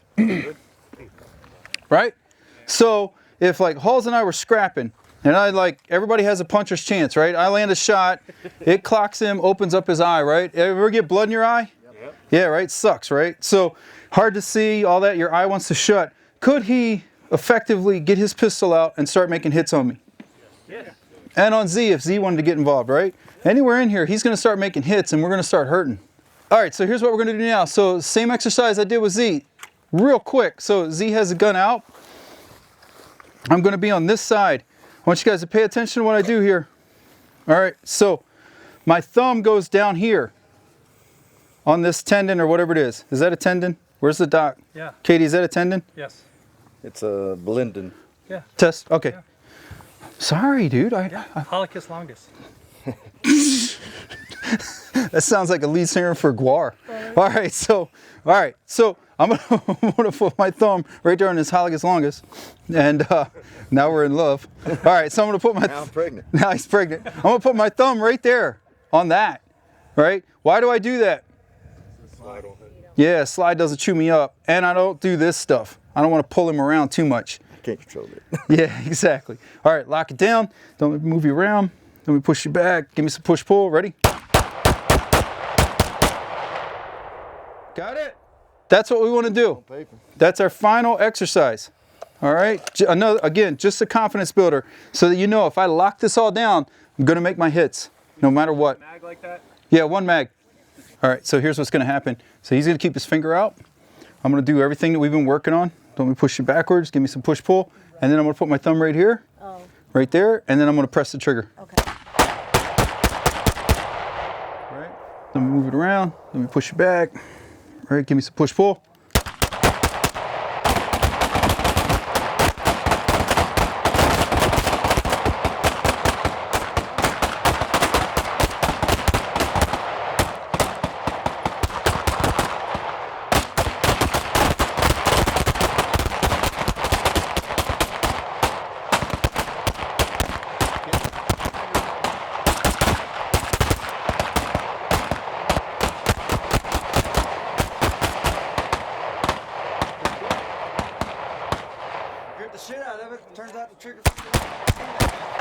If you want to work on this stuff on your own, now you have an awareness, right? You kind of know what you need to do with your wrists and with your arms and all that stuff to lock the gun down. So when you dry fire, there's a guy, I think it's either Kevin Sanderson or Keith Sanderson. He's a silver medalist shooter in the Olympics. He's also in the Army Marksmanship unit. He had some really cool stuff that he had us do. One of them was lock the gun down. You get everything out and you lock it down as hard as you can and you hold it for 30 seconds. And then you relax. So basically isometric exercise, right? You lock everything out, you know, push, pull, drive my chest, drive my chin into the target, and then for 30 seconds and then rest. So you would do like 3 of those, 3 30-second reps every day. And it's pretty amazing what that does for you, you know, as far as just your comfort. I hate that they've hijacked new normal, but we used to say, like, the first time I heard new normal was CrossFit, so I guess it's not that much better. But it was like the new normal, right? Like, you're going to train, right? I tell my jiu-jitsu people all the time, like, you're going to be sore head to toe. Like, you're going to have rug burns or, you know, like road rash on your shoulders from shrimping. You know, you're going to have, like, you're going to get dizzy from bridging, you know, because it's just new. But after a couple weeks, it's the new normal, and now you're just used to it. You come in, like my new guys will come in, hop on the mat, they'll start warming up. They'll just start shrimping and bridging and doing their technical stand-ups. Whereas when they first came in, it was like a monkey in a football. With this kind of stuff, it's the same thing. If you put the time in to do that isometric work and lock that down with your dry fire, because whatever you do with an unloaded gun, you'll do with a loaded gun, correct? So when you're doing your dry fire, lock everything down, push, pull, right? And drive your chest into the target. Do that every day. After a while, it just becomes normal. That's just how you grip a gun. Make sense? Yep. All right, we're good. Cool. Any questions? No, that was great. Thank you. No questions? Cool. Yes, sir. You do the thing where you... Oh, yeah. Eyes and ears. Eyes and ears. Right. So one of the things I tell people is that if you can control the bottom strap from lifting, if you can control the bottom strap from lifting, you can control the gun, right? So all I'm gonna do is not that I would recommend anybody ever do this, but you're gonna hold it right here. So I'm just gonna hold the bottom of the gun, right? So basically teacup it and just lock in, right?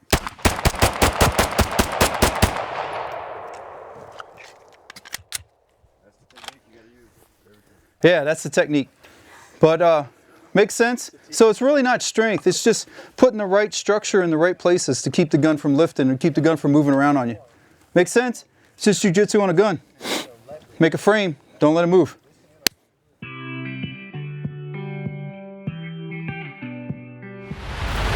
Hatpoint Target, our preferred mobile target stand. Super lightweight polymer, the designer of this product. Used to work in the automotive industry. So he knows what he's doing. The polymer is not only super light, but it's super durable. And if it does happen to get shot by an errant round, it won't crack. It just punches a clean hole. We've got good shooters. I actually don't have one that's been shot. He just told me. 3 different locations for different target widths. These are friction fit. And as I said, we've been demoing these for over a year. They work fantastic. So totally sturdy. 1x2 fits in there.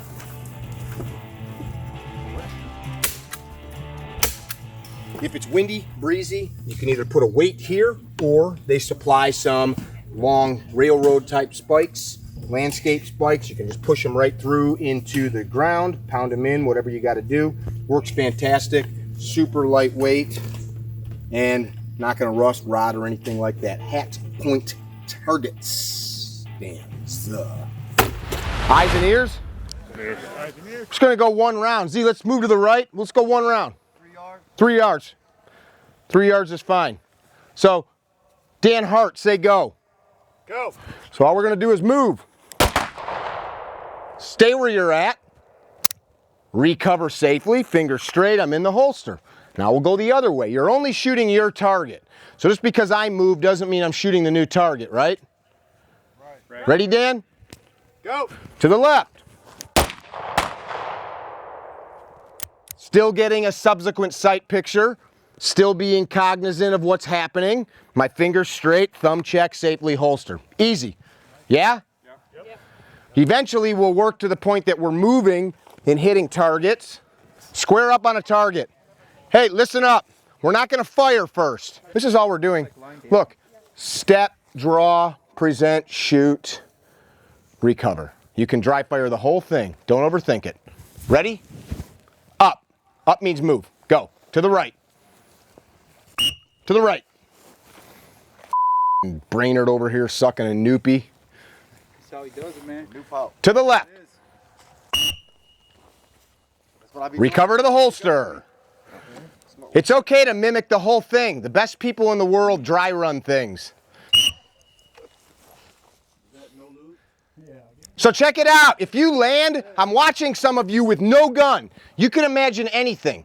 You boys have no problem with this. You guys played cowboys, Indians, cops, robbers, superhero, whatever. You imagined it, right, as a kid? Some of you are stopping with a gun and you're like, again, be aggressive. Be aggressive. You're ingraining how you want to be. So land in a position you can fight from. All right, you know what? Let's just run real rounds. Check it out. We got a couple of you bumping into each other. We're going to call right or left, like Zee just said. If you're bumping into each other, if somebody and me and Derek bump into each other, control your muzzle. Don't shoot. No big deal. Just go back and we'll start over. You just that iteration. That's cool. Not a big deal, right? You don't need to like reset and apologize and have a conversation. But you know what's cool? You didn't. You did the right thing. You stopped. Got it? Yes. Going to the right, you're going to draw and fire 2 rounds. 2 rounds. You're only firing into the target that's in front of you now. Wherever you go, stay there, because we're going to move you back the other way. Move your ass. Recover to the holster safely. You guys that have the pistols on the small of your back, be very mindful of how you're getting that gun back over your buttocks. There's other people on the range. Going to the left, 2 rounds. No misses, no misses.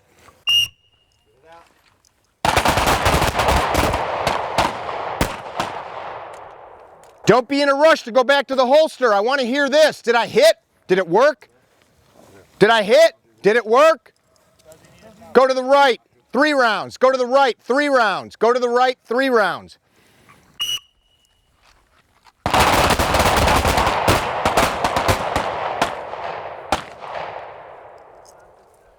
Go to the left, 3 rounds. Go to the left, 3 rounds.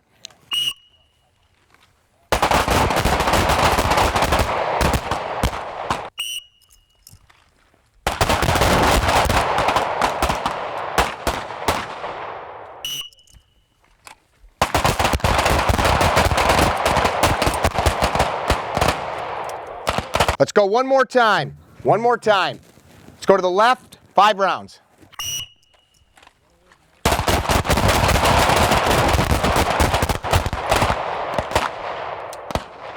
Be mindful. You guys, if you're holstered, roll off, switch with your partner. Hey guys, real quick, just so, because Mick keeps telling you guys not to speed reholster. So, Tom Givens has a way of saying it's pretty cool, which is quickly, right? If I need the gun, I want to be quick, right? Quickly, cautiously, right? So quickly, and then cautiously, right? If you just kind of have that mantra, however you want to pronounce it. I'm from Maryland, original colonies, so. They also say water. My English is better. Water. It's more correct. But yeah, so quickly, right? Cautiously.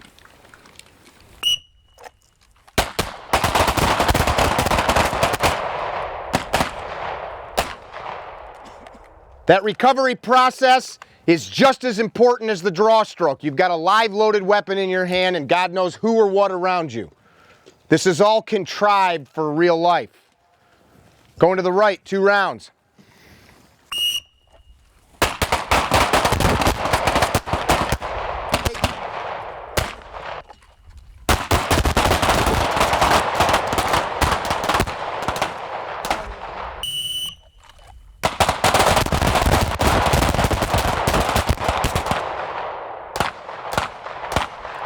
Did I hit?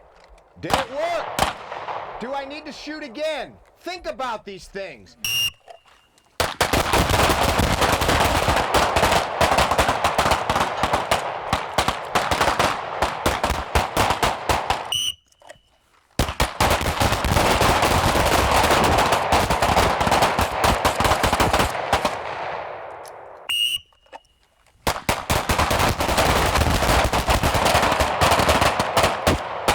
Roll off, top off. Let's dress these targets. What do you got? I want to hear, did I hit, did it work after you fired?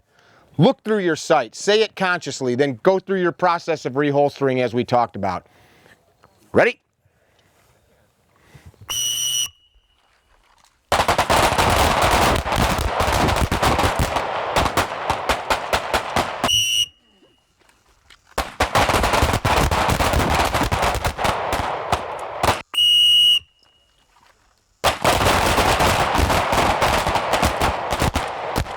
Time, going to the right.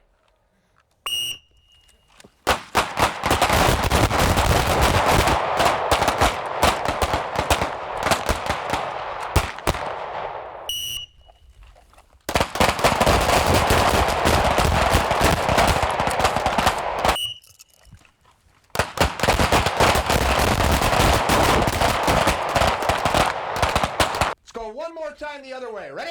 We got guns out. Brainerd, you good?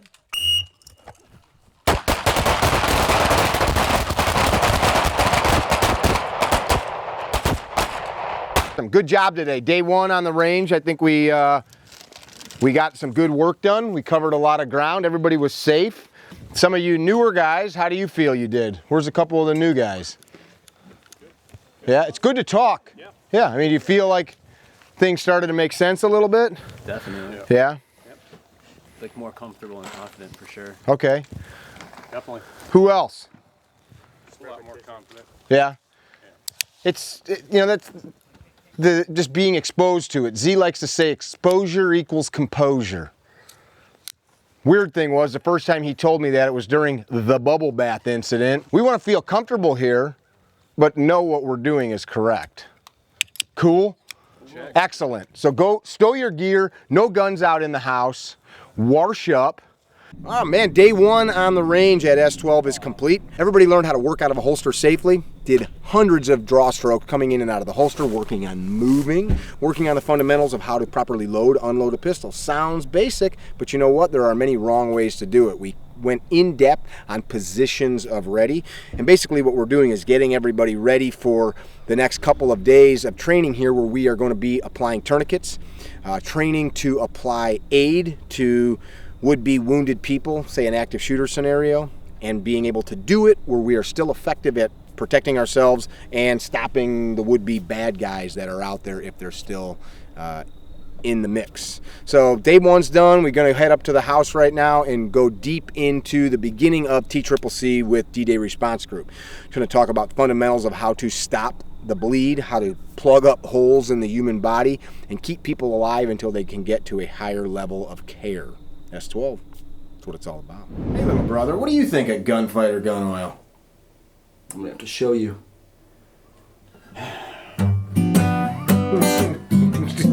Hey Steve, what do you think of Gunfighter Gun Oil? Well, Mick, I said, hey Steve, what do you think of Gunfighter Gun Oil? well, Mick, I have to show you about that.